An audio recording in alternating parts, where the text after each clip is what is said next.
Hey, what's going on, everybody, and welcome back to another week of your Hog Hoops Report with Kevin McPherson. This guy's always on the roll. And Kevin, we had a big week this week, full of basketball, of course. A lot of new additions to this team. Some guys leaving, but the head guy that is leaving is Jackson Robinson. The three-point sniper is headed out of Fayetteville. How big was that? The University of Arkansas, and well, as Ricky Council coming in from Wichita State. Yeah, I think that's the thing. It's not just a matter of losing a player or gaining a player.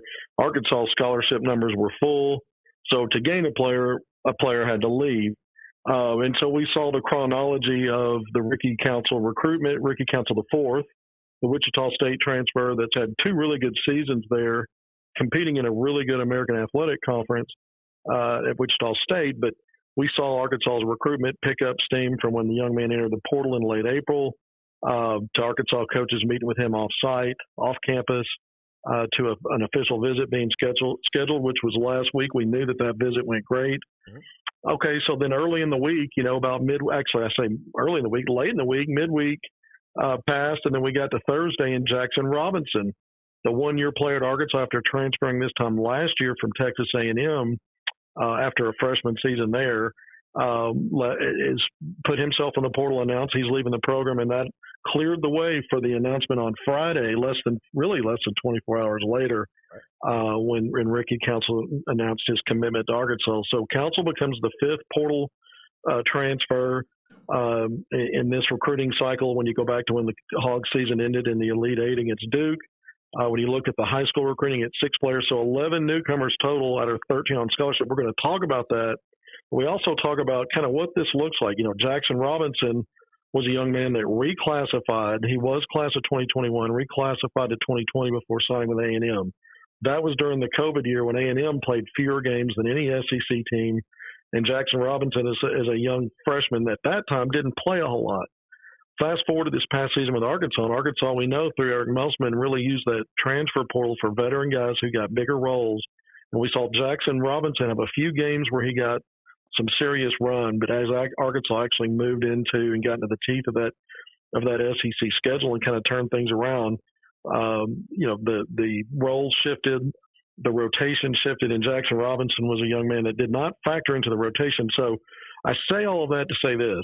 If you're wondering what Arkansas is doing here with the top recruiting class or the second best recruiting class in the country from the high school perspective, arguably the top class, when you look at transfer portal, definitely top 5 there. You're bringing in another player of experience who's excelled in Ricky Council. When you look at 6'6", athletic, 6th man of the year in the AAC last year. The previous year, he was on the all-freshman team for that league. And you're adding experience in a guy that projects as potentially another star out of the portal that Musselman, we've seen how he's been able to make that work in the last couple of seasons in Elite Eight runs, versus a young man that really, in Jackson Robinson, really hasn't had that kind of a role yet. So the question becomes, win now or continue to develop and win later? And we know the way, not only at Arkansas, but college basketball in general, it's win now and don't build long-term as much. And so these are the kind of things that happen. And I know that the Arkansas Razorbacks, anytime a player transfers to leave, the staff does a great job of not standing in the way of them getting their waiver, actually helping and assisting getting the waiver on the transfer for immediate eligibility. So Jackson Robinson looks for his third program in 3 years. Ricky Council now becomes a big part, I think, about in Arkansas's plans. I don't think they look to add him unless they figure him into the major playing time in the top 6-7 rotation. And we need to talk about this roster, CJ, and what that looks like moving forward. Well, we wish the best of luck to Jackson Robinson as he gets on down the road. I heard we get some looks for Georgia Tech already going down the road. But, Kevin, you're right. You need to talk about this roster, man. You talked about the transfer portal and Arkansas being in the top 5 in that category, and you're just right on that, because I got on Twitter yesterday. It was a couple people saying that Arkansas is the transfer portal. We got 11 new additions to this team. 11, Kevin. Now, we got about 5 guys here at the Pick Trail. That's double up work from the Pick Trail and another person. That's a totally different roster. How difficult or how hard is it going to be to have these guys adjust and gel together within a whole year? Well, it just depends. We've seen Eric Musselman turn over half the roster, 7 players. We've never seen him go this deep. And we've seen, even with that amount, basically half your roster, we've seen the team kind of find some rough patches in late December, early January before getting the ship righted, rotation tweaks. We've seen all of that in the past 2 seasons. And so if you're going to almost double that kind of turnover, you have to wonder, does that double the time that you might be in the wilderness trying to find your way? Not necessarily. I think Eric Musselman, because of all the years experience at the pro level where you're have a high rate of turnover on your roster, he's used to figuring things out and making things work. And now the college game, since it's shifting that way, more like the pro game, I think it's right in his wheelhouse. Now, what helps with getting guys to play well together, sometimes even when you're still figuring out chemistry, when you've got 3 5-star players coming in, and we talked about how highly rated that class is, and some of these transfers, just maybe based on talent alone, it'll help them get through some games while they're figuring things out, just by being better, putting better players on the floor than the other team. This is arguably the best high school recruiting class ever at Arkansas. It is on paper. We've got to see it play out. But all indications are it's an outstanding class just coming in. And they'll be coming in, by the way, at the end of this month. So we're going to start hearing more and more about these guys. But chemistry is a huge thing. And I think when you look at Ricky Council, he brings an element out of that portal because there wasn't a lot of diversity in the recruiting in the portal this year. The first 4 players that Arkansas got out of it were all big men, 6'9" guys. So you might have some versatility in the front line there, but you really didn't have another perimeter wing player. And I thought Arkansas looked really young when you looked at the available players before Council. When you start talking Nick Smith Jr., as good as he is, Anthony Black, as good as he is, Devo Davis was the only veteran, the one guy that's returning in that backcourt. And then you look at some of the other high school recruits like Darian Ford, Joseph Pinion, perimeter players, again, no college experience. So I think Ricky Council brings a different element to that backcourt, that 1 through 3. He looks to me like a guy that's going to have some versatility defensively. He projects that way, in my opinion. And I think on offense, we talk about primary handlers. He's not a primary handler, and you've got plenty of that with Nick Smith, Anthony Black, and I even think Devo Davis is going to continue to be on the ball some. But what you do have is a guy that can create shots in the fact that he's an effective slasher. He knows how to use the bounce to get to the rim and finish. He's got a nice little 1-2 dribble setup game, mid-range and out to the arc. So shot creation doesn't have to be an incredible amount of bounces like we got used to with J.D. Notae. Sometimes less is more. And so this guy does have some of that craft in there. So I think he's going to be a plug-in type of guy from day one on both sides of the ball, which I think helps this team because it adds backcourt experience that outside of Devo Davis before Council comes on, they just didn't have. Well, I look forward to see Ricky Council play. He had a visit last week and came on to Fayetteville and committed to the Razorbacks this week. So congrats to him. And let's add to this with 23 recruiting class. Kevin, Landon Blocker and Ron Holland. What about these 2 guys? How special are they? Landon Blocker special. We know he's got that official visit to Arkansas. He's going to be the first one in June 6th through 8th, unless they add somebody that we don't know about yet. But official visit, national number 28. So he's a high-level 4-star, knocking on the door, 5-star. He's a Little Rock native. Played at number 1 Sunrise Christian Academy, number 1 most of the season last year, this past season. 6'2" point guard, a guy that attacks the rim, facilitates, can be a dog on defense, plays a fearless game. He's a big rebounder at 6'2", by the way. So he does a little bit of everything, but all of it impacts winning. And Eric Musselman loves those guys that are competitive and can do multiple things. But Landon Blocker has already had official visits to Kansas State. This weekend he's wrapping one today at Maryland. After Arkansas, 2 days after that June 6th through 8th official visit, he goes to Kansas for an official visit the 10th through the 12th of June. He's going to be in the NBA Top 100, NBPA Top 100 camp, player camp, prospect camp at the end of June. And then his birthday, CJ, this is the news that came out this week. His birthday is July 2nd. He's going to make his college choice announcement on that date. So I think Arkansas is in great shape there. When we also look at 2023 5-star Ron Holland, a top 5 player nationally out of Dallas area, Duncanville, which is where Anthony Black played. We know Jordan Walsh is also from that DFW area. But here's another Texan, Ron Holland, 6'8" forward, versatile guy. I mentioned he's a top 5, top 10 guy. He's going to take his official visit beginning a day after Blockers at Arkansas. So his will be when we look at June 9th through 11th. That's when Ron Holland's going to be on campus. So these are 2 of Arkansas's priority targets in class of 2023.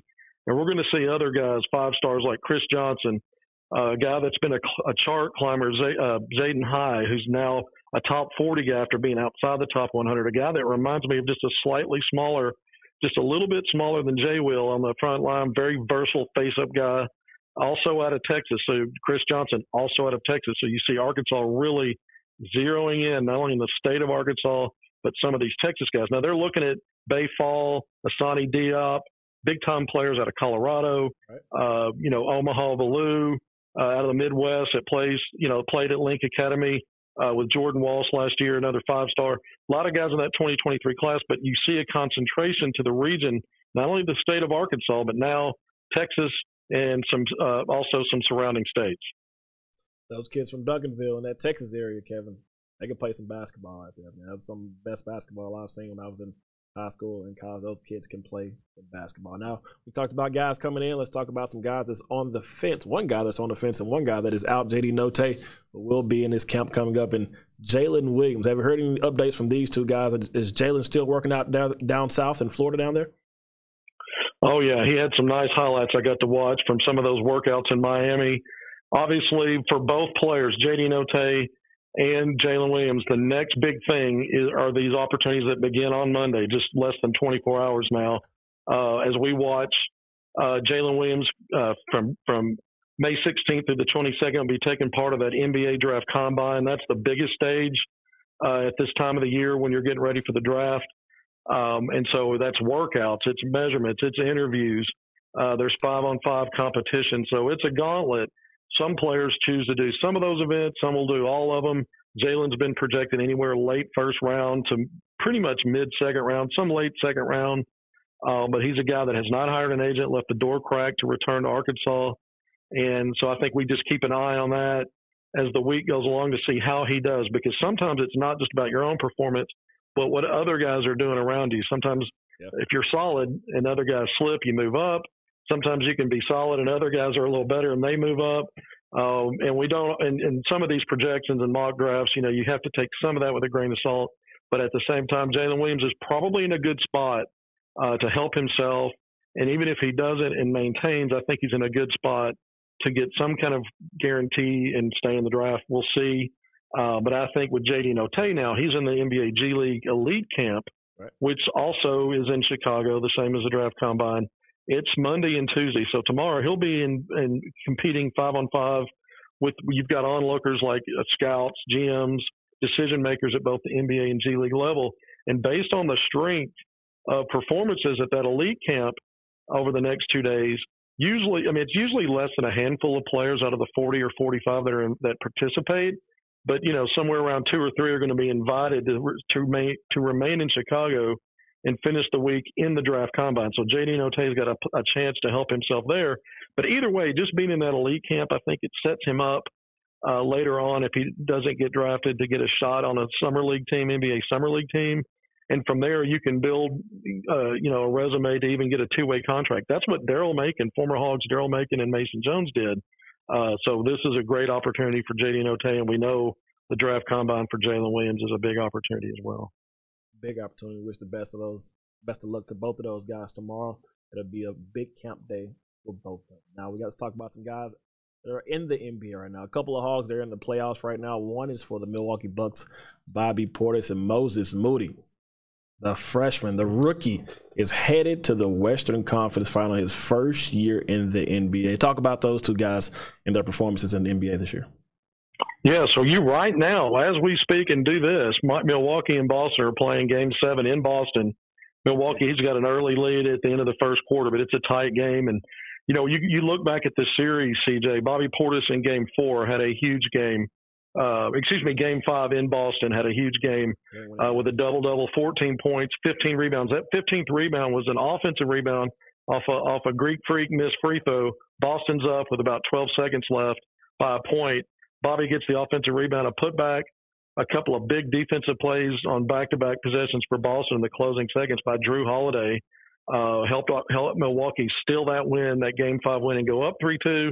Milwaukee comes home and loses Game 6. So right now they're back in Boston for Game 7, series tied at 3. Winner moves on to the Eastern Conference Finals. And so Bobby Portis has had already a big impact on the Bucks staying alive in this series.